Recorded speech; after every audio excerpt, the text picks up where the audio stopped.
बोकारो के इतिहास में पहली बार किसी उपायुक्त ने मीडिया के लोगों को बुलाकर किया मीडिया संवाद। हम इसलिए आपसे मिलना चाहते हैं कि आम जनता के बीच जो आप खबर लेकर जा रहे हैं। मीडिया संवाद के दौरान बोकारो के उपायुक्त ने किया खुला ऐलान, कहा रविवार की रात करेंगे एक पंचायत में ही विश्राम। अपना पब्लिक ओपिनियन होता है, अपना ओपिनियन वहीं से फ्रेम करते हैं। जो करगा डैम से निकलती है सर, उस पर लगभग मान के चले कि 4 से लगभग 4 से 4.5 लाख की आबादी है। वह एक नदी है जिसमें धार्मिक कार्य भी होते हैं, सभी कार्य उसी में होते हैं सर। लेकिन अभी उस पानी को अगर आप देखेंगे तो सिर्फ वो नालों का नदी बन गया है।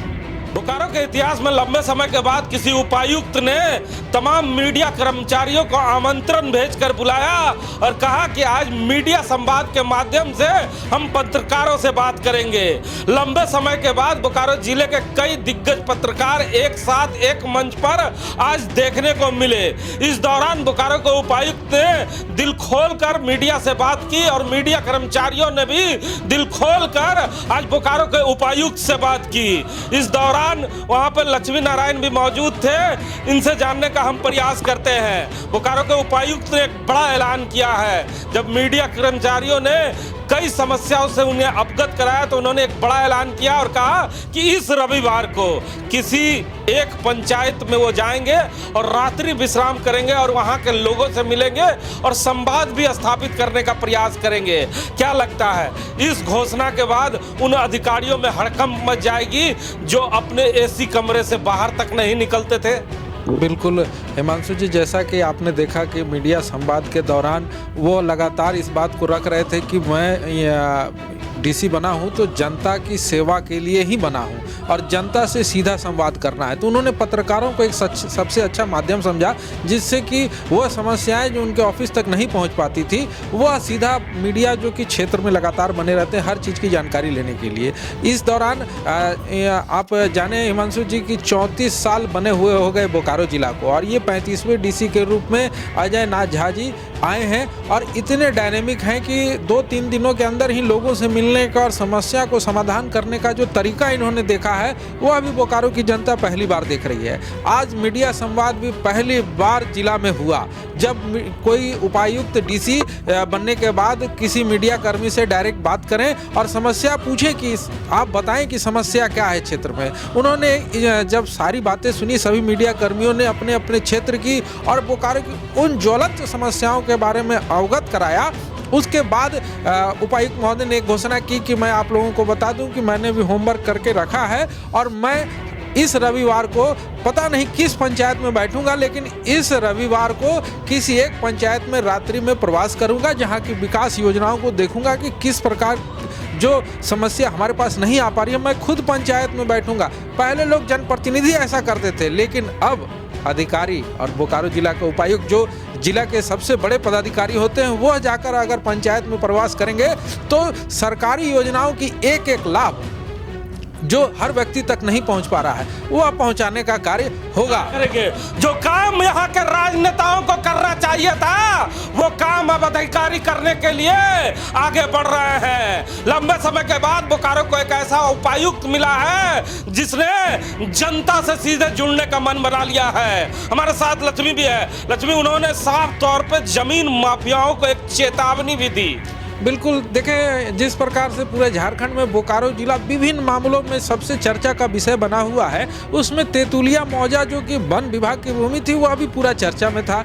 इससे पूर्व आपने देखा कि लगातार सुप्रीम कोर्ट, ईडी, जितने तरह के सरकारी प्रभार हैं जो इंटेलिजेंस है वो लगी हुई है बोकारो में। उसके बाद इन डीसी का आना और सीधे शब्दों में इन्होंने कहा कि वन भूमि की कटौती नहीं होगी, वन भूमि की बढ़ोतरी होगी। किसी भी भू माफिया को हम लोग आगे नहीं देने जा रहे हैं जगह। कोई अगर सोचेगा कि किसी भी पदाधिकारी को सेट करके अगर हम काम कर लें तो वो मैं नहीं होने दूंगा और वन भूमि को बढ़ाने का काम करूंगा। एक और ज्वलंत मुद्दा था जो हम लोगों के चैनल ने ही उठाया था, यहाँ के जो डायलिसिस का मुद्दा, उन्होंने साफ तौर पे कहा कि चंद दिन पहले हम लोगों ने मीडिया में देखा कि डायलिसिस का मुद्दा काफी गर्म है। उस पर भी हमने त्वरित कार्रवाई करते हुए रांची बात किया। देखिए, मैं बताऊं कि डायलिसिस के द्वारा जो लगभग 100 से ऊपर मरीज थे, जो जिसका खबर हम लोगों ने प्रमुखता से दिखाया था, उसके बाद से दूसरे दिन हम लोग कवरेज करने के लिए डीसी के पास हम ही लोगों ने उनको बोला था कि आप डीसी महोदय नए आए हैं, उनसे जाकर अपनी समस्या को बता सकते हैं। मैं खुद उस समय मौजूद था